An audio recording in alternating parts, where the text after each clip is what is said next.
Shalom, shalom, bien-aimés dans le Seigneur, que Dieu vous bénisse. Surtout, je tiens à vous féliciter parce que vous me réservez quelques minutes seulement pour écouter la bonne nouvelle que j'ai à vous donner. C'est un conseil. Au fait, dans cette vidéo, on va voir ce que c'est l'envie et les conséquences qui découlent de ce comportement envieux. D'abord, par définition, l'envie, c'est quoi? C'est un chagrin ou une haine que l'on ressent du bonheur, des succès, des avantages d'autrui. Tu n'as pas ce que les autres ont.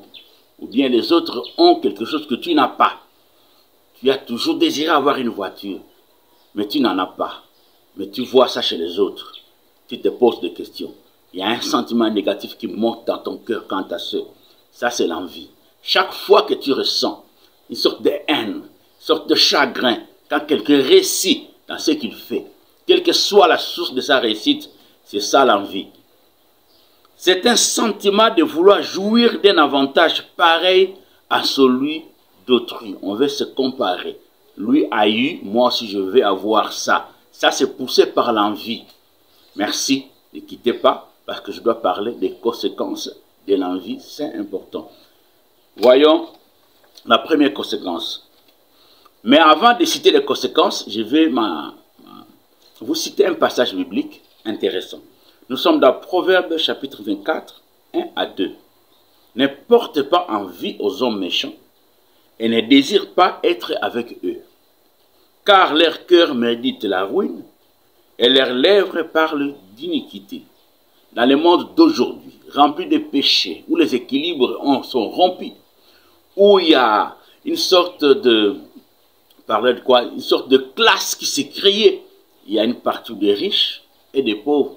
L'envie, c'est dans toutes les rues, dans toutes les avenues, dans les sociétés, dans les églises. Ces sentiments négatifs minent beaucoup le cœur des gens.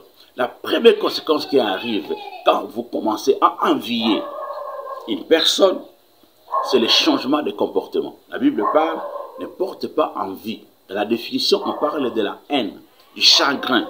Tu changes de comportement parce que tu n'arrives pas à accéder aux avantages matériels que les autres ont. Ça te donne de la colère, ça te donne de la méchanceté. Et la Bible dit, ne désire pas être avec eux.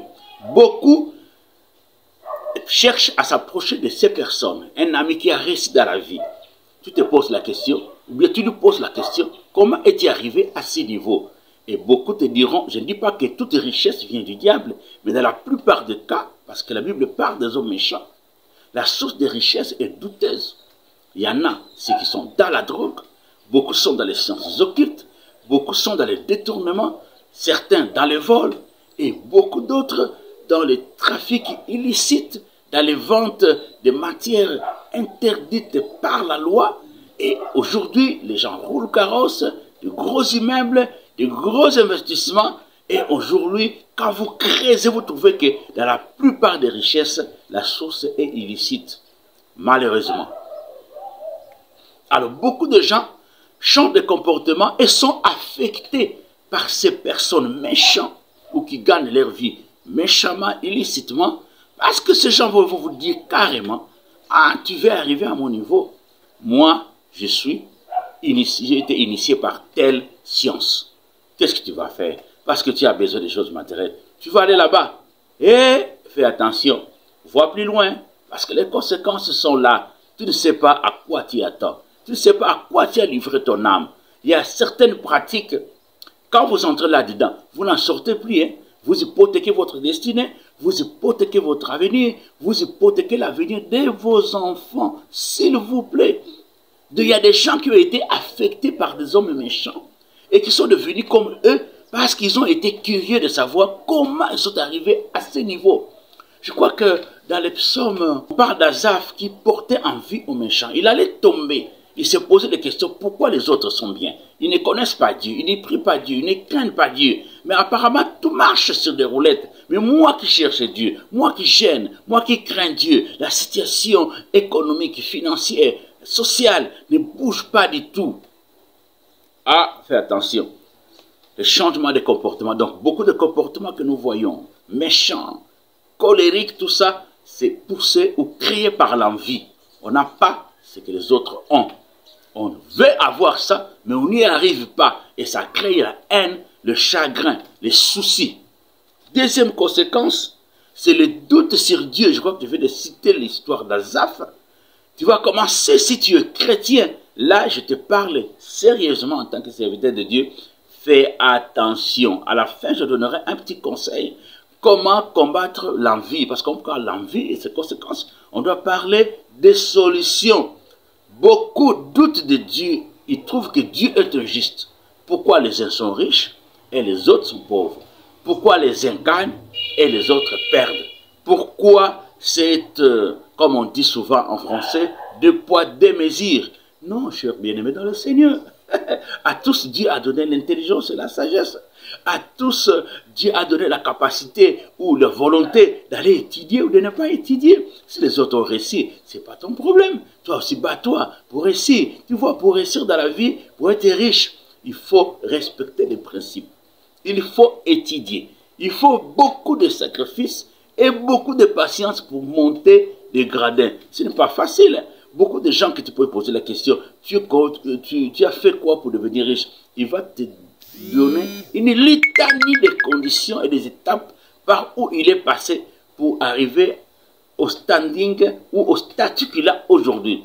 Fais attention, ne doute pas sur Dieu. Dieu a donné à tous l'intelligence et la sagesse. Dieu met devant nous des opportunités de toutes sortes.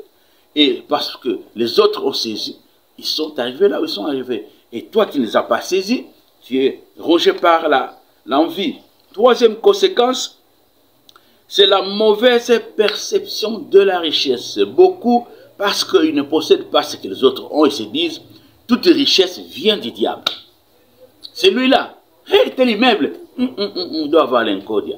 Celui-là, en tout cas, tout ce qu'il possède là, il doit être dans les sciences mystiques, hein? Il doit être dans les maïkaris, il doit être dans la rose-croix, il doit être dans le fétichisme. Certainement que c'est le produit de la magie. Hein? C'est vrai, beaucoup de richesses viennent de ce voie-là. Mais moi, je tiens à dire à quelqu'un, tu peux être riche et rester chrétien. Tu peux être riche sans toucher à la magie. Tu peux être riche sans passer par les sens occultes. Tu peux être riche sans aller toucher l'incodia. Tu peux être riche sans porter une amulette. Tu peux être riche sans aller consulter un sorcier. Tu peux être riche sans aller consulter un féticheur. Dieu peut bénir. La Bible dit c'est la bénédiction de l'Éternel qui enrichit et ne la fait suivre d'aucun chagrin. Dieu peut te bénir et faire en sorte qu'il soit riche sans passer par toutes ces voies. Non, la haine et l'envie vont te pousser à trouver que toute richesse ne vient que du diable. Non, non, non, non, non, non, non. Voilà, j'atterris par un conseil pour finir cette vidéo. Les conseils que je vous donne, c'est dans Hébreux 5, Hébreux 13 et le verset 5. Ne vous livrez pas à l'amour de l'argent. Ah, contentez-vous, contentez-vous, contentez-vous, je le répète, à ce que vous avez. Car Dieu lui-même a dit, je ne te délaisserai point. Je ne t'abandonnerai point. Contente-toi de ce que Dieu t'a donné. D'abord, tu as la vie. Tu as les moyens en ta possession. Dieu t'a donné la tête. Dieu t'a donné l'intelligence. Si tu as les moyens, va étudier. Si tu as loupé les études secondaires et universitaires, il y a des centres de préparation professionnelle.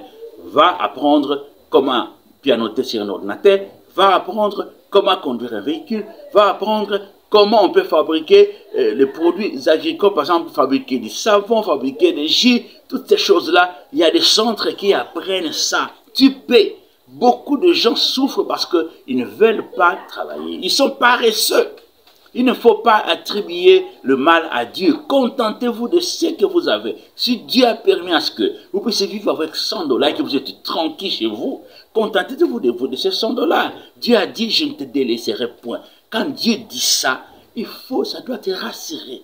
Ça doit te mettre dans le calme. Dieu connaît ton avenir. Il connaît les projets qu'il a établis pour toi. Si tu es chrétien, dis Amen. Il y a un avenir pour toi. Il y a une destinée pour toi. Ici, je voudrais que tu puisses ressortir la notion de la foi. Faites confiance au Seigneur. Dieu n'abandonne jamais ses enfants. N'envie plus quelqu'un, n'envie plus qui que ce soit. Chacun de nous a son chemin. Chacun de nous a une voie tracée par Dieu. Chacun de nous a son avenir. Chacun de nous a sa destinée. N'entre pas dans le couloir de notre. N'entre pas dans l'itinéraire de notre. Toi, tu as ta propre vie. Et suis cette voie que Dieu a tracée pour toi. Tu seras heureux. Que Dieu te bénisse. N'oublie pas de liker, de t'abonner, parce qu'il y a d'autres vidéos qui arrivent. Amen.